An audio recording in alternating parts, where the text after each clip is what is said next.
Shout out to Chargers Unleashed, Sebastian Joseph Day. You know the vibes. We outside.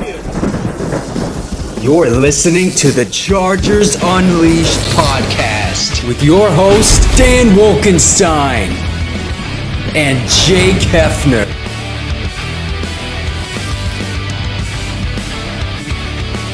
Welcome to another edition of Chargers Unleashed. Jake Hefner and Dan Wolkenstein here with you from the LAFB Network. Today's show, of course, being brought to you by BetOnline, Charger Bowl Family, Rock Solid Sports Memorabilia, and Liquid Death.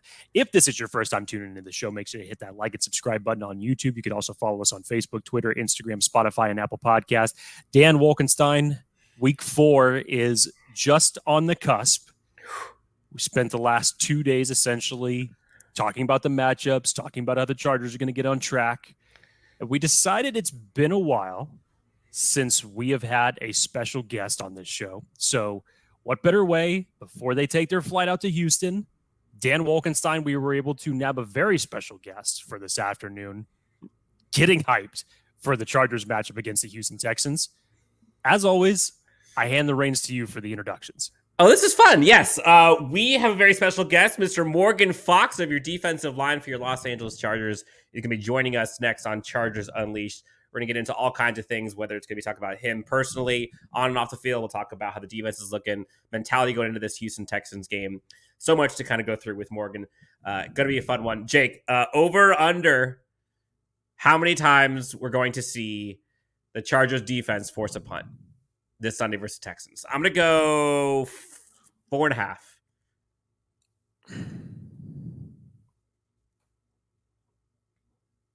I'm gonna go under. I'm gonna go under. I'm pushing the over. I'm saying it's 4. I'm gonna go under on that. So speaking of wagers, speaking of over-unders, friends over at BetOnline sponsor the show.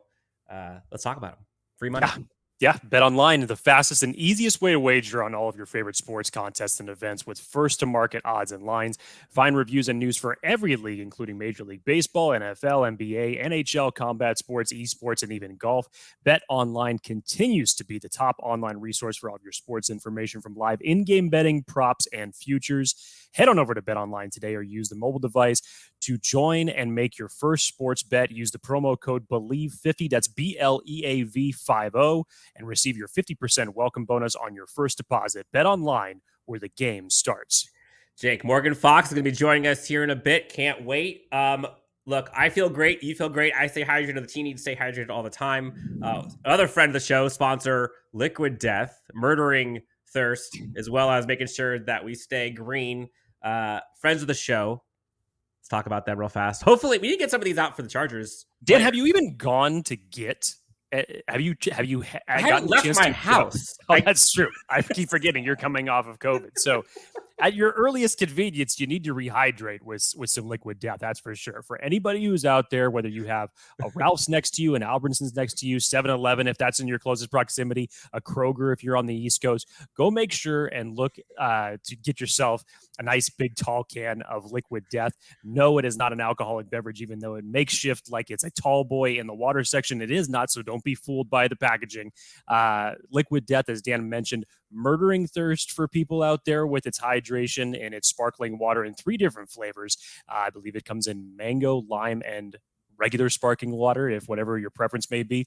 But they're also doing a great thing donating to help in recycling as far as plastic goes. So it's a great organization, great product. Would very much encourage you guys to go check it out for yourselves. Go over to liquiddeath.com/LAFB. Tell them Chargers Unleashed sent you, and go get yourself some Liquid Death. Without further ado, Morgan Fox from your Los Angeles Chargers coming up next on Chargers Unleashed. Well, we are just 2 short days until Week 4 matchup between the Chargers and the Houston Texans. Your defensive lineman for your Chargers, one of the versatile additions brought in this offseason, Morgan Fox, joins us on Chargers Unleashed. Morgan, thanks so much for hopping on. So close to this matchup on Sunday. How are you? I'm good. Thanks for having me.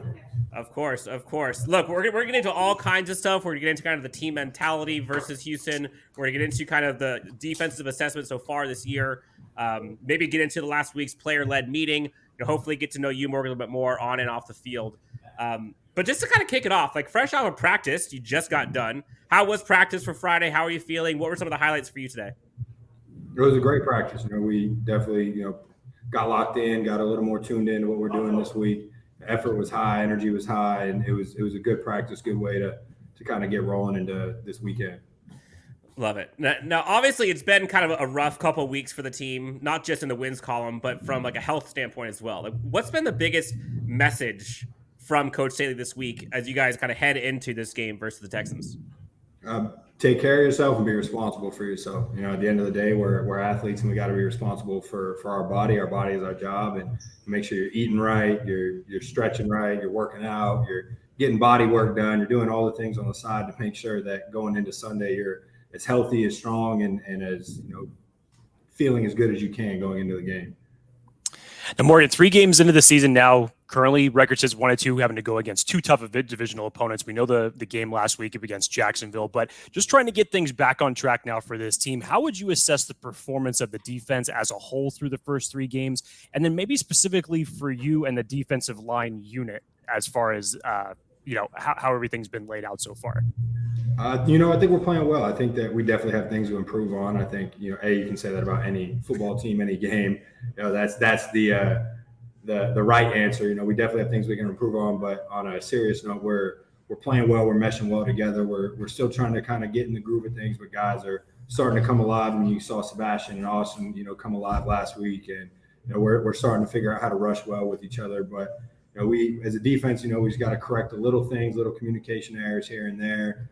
Guys, just getting to where they're supposed to be, but we're going to be all right, and then as far as the D-line, like I said, we're playing well, but we can always be better. Your team is great when the D-line can take over the game, and I don't think we've done that yet, but we're nearing the stage where we definitely can start getting after these running backs and quarterbacks and hopefully, start getting the ball out and helping change some games. 100%. Now you go 1-1, 2 tough divisional games. Disappointing loss last week to Jacksonville. We heard a lot about after last week's game. There was a player-led meeting. I believe it was SJD who was leading it. How and why? Take us into that. Like, how and why did it come about? Like, what was the message? And what kind of from your perspective, like, what were the main takeaways you got from it as you guys are practicing this week? The main takeaways were we're too good of a team to put on tape what we put on tape last week, and that's no slight to Jacksonville. They're a really good team. That is a very good football team, a very well coached football team. But we are a very well coached and a very talented team, and we didn't put that on tape last week. So that was, a big part of the message was, we got to, make sure we're taking this seriously, and no one's just going to roll over and die because of the talent we have and the names we have. We got to come out and play, and teams are going to show up and try to prove themselves every week, and we're one of those teams that have to prove ourselves too. So kind of one of those things that, we got to start taking responsibility for our own destiny and make sure we're working and not just, letting the hype try to carry us to and from places. Was there anybody other than Sebastian just today that kind of spoke up? Like, were there any voices that kind of came out that said something besides him? No one needed to. He kind of hit everything right on the head, and everyone felt the message that he was trying to get through. And I think everyone responded really well during the week in practice with, the effort and the attention to detail that we had. And I think his message really hit home with everyone. Now, Morgan, we know with your versatile skill set, familiarity with Coach Staley, just in previous teams and regimes, you're capable of playing both inside and outside on the edge. Has there been any indication from the staff, from Coach Staley at all, given what unfortunately we saw happen with Joey Bosa for him being out for an extended period of time, any more opportunity for you to possibly get in a little bit more handful of snaps on the outside just to generate and help out with that pass rush a little bit more? I think it's always a possibility. I think that if they need help outside, I'm available there if they need it. But we have so many talented guys. We got, Kyle who can play out on the edge or play inside, and he can rush as well. You got Chris who, is stepping into a bigger role now, and, he's really going to be able to showcase his skill set. So, if they need me, I'm there. But, we got the guys that can definitely, hopefully, shoulder the load and get ready to go make those plays. No. Sorry. And this is an interesting matchup for this defensive line going in against this O-line. Against Houston, Larry Matunzel's been having a good season thus far. Scott Quessenberry, a former Chargers, playing well for them at the center position. What's your assessment of their offensive line performance so far this year, or just from their entire offense as a whole? They play really well together. They make a lot of plays. All their games have been close. First off, you don't have close games if you're not a good team, you're not a good offense. Their O-line plays extremely well together. Like you said, those guys have been having really good seasons. So it's going to be a tough matchup for us. It's a game that we're going to have to come and be physical. Try to play physical through the O line and try to make plays where we can. And if we can get after them in the rush, really try to win our one-on-ones and get our matchups where we want them. We're talking to Morgan Fox, wrapping up before he heads over to Houston to take on the Texans. Pivotal Week 4 matchup. I guess question for you: teams 1 and 2. What would you say is kind of the main reasons? Like how did last week happen? You mentioned that it was you guys are too good to come out and put a thing on tape like that. Like what happened? Like in your guys' mind? Like was it just like you guys woke up in the wrong side of the bed? Like you guys didn't have their Wheaties? Like what was it? I mean, really, we went out there, we got our butts kicked. That's what it was. I mean, at the end of the day, there's no waking up on the wrong side of the bed. I wish that was an excuse, but that's a good football team at the end of the day. And they showed up to prove a point, and we didn't. At the end of the day, they came out and they went and played, their game, and we didn't show up. We had a couple mistakes here and there, and it feels all bad when you have a score, that happened the way it did, but we had some things, that we did really well, but a lot of things we didn't, and unfortunately in this league, one or two minor things that might be not a big deal in practice or not a big deal somewhere else, hit you in a game, and momentum gets going, that snowball gets rolling, it's hard to stop it. And that's kind of what happened. That freight train got off the tracks, and it was tough to stop. Yeah, it definitely. And Jake and I were talking about this earlier in the week, Morgan, and we were kind of talking about we're looking forward to hopefully seeing a pissed off Chargers defense. We thought we were going to see that last week, whatever happened this week. We're like, if we don't see it this week, I don't know what's going on. And everybody talked about the potential of this defense. Got Khalil Mack, Joey Bosa, obviously Bosa's out. But when you look at the statistics, I know the statistics don't say the whole story, but so far through 3 weeks, 27th in hurry percentages defense, 28th in pressures, 23rd in the NFL in sacks. I know those aren't numbers that you're expecting, your fans were expecting. How do you see the defense improving on, making the quarterback uncomfortable, whether that's pressure, pocket collapsing, sacks? What do you guys need to do in order to be better moving forward in those regards?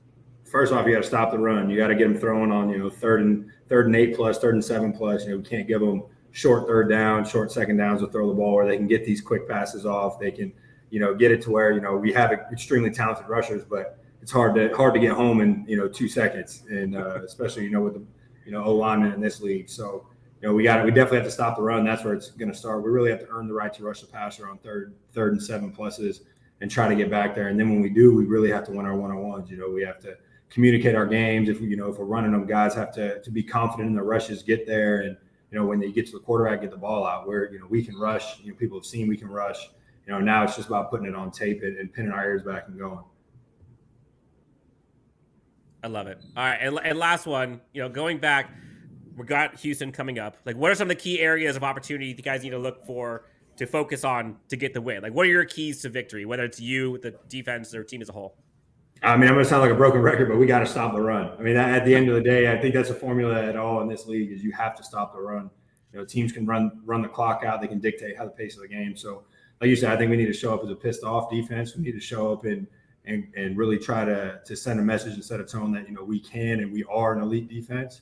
So we need to get out there and make sure we stop the run, set a tone, from the start of the game, and then we have to get to the quarterback. We have to affect them. We have to, make them throw uncomfortable passes. We have to get turnovers. We got to force turnovers on our end, and we have to make it a really, really long day for them as much as we can. I love it. Morgan Fox, number 56 on your Los Angeles Chargers. Morgan, thank you so much for coming and hanging out with us for a bit, answering some of the questions. I know not all of them are easy questions, but at this point, I appreciate your candidness. Look, we're excited to see you and the team. Hopefully we do see a pissed off defense. Share the message with the whole team. Let them know Chargers Leash told me I see you guys pissed off. I'll make sure I let them know. Thank you. Safe travels. We look forward to seeing you guys on Sunday. Best of luck. Stay healthy, and we'll talk to you soon, all right? All right. Appreciate y'all. Awesome. Thanks so much, Morgan. Thanks, Morgan. Have a good one.